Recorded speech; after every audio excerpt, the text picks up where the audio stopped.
Hukum melihat aurat ibu. Ada 3 batasan untuk aurat wanita. 1. Seluruh tubuh kecuali wajah dan telapak tangan, sehingga yang terlihat hanya pakaiannya. Sebagian ulama menyebutnya az-zinah adz-dzahirah atau bagian yang nampak. 2. Anggota wudhu, yaitu leher ke atas, lengan ke bawah, dan betis ke bawah. Ulama menyebutnya az-zinah al-batinah atau aurat dalam. 3. Antara pusar sampai lutut.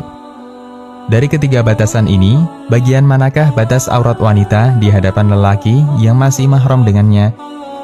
Seperti anak, bapak, saudara lelaki, paman, atau kakek. Ada 2 pendapat ulama dalam hal ini. Pertama, aurat wanita di depan lelaki yang menjadi mahramnya antara pusar sampai lutut. Ini merupakan pendapat Hanafiyah dan sebagian Syafi'iyah.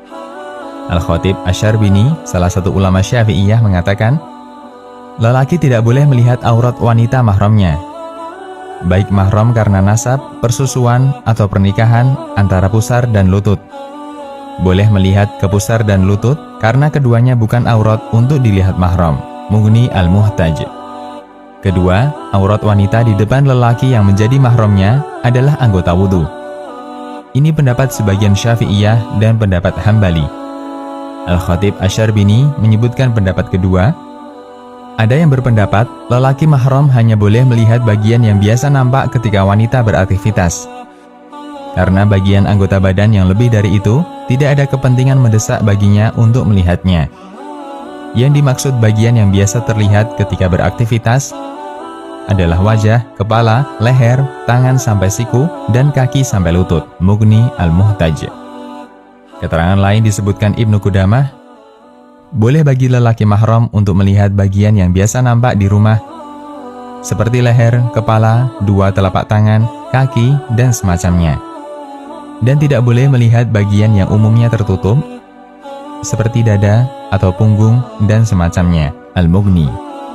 Di antara dalil yang mendukung pendapat ini adalah firman Allah yang artinya, janganlah mereka para wanita menampakkan perhiasannya atau auratnya kecuali kepada suami mereka, atau ayah mereka, atau ayah suami mereka, atau putra mereka, atau putra suami mereka, atau saudara lelaki mereka. Quran Surat An-Nur ayat 31.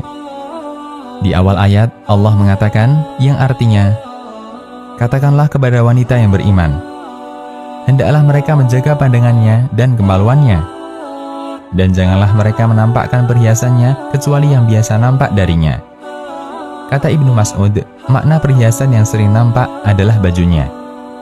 Dalam tafsirnya, Al-Jassas menjelaskan bahwa perhiasan ada 2. Perhiasan yang biasa nampak, itulah pakaiannya, telapak tangannya, dan wajahnya.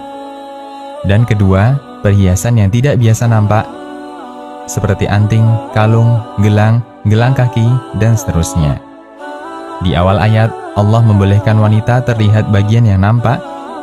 Kemudian di lanjutan ayat, Allah ajarkan tidak boleh menampakkan perhiasan kecuali di depan mahramnya.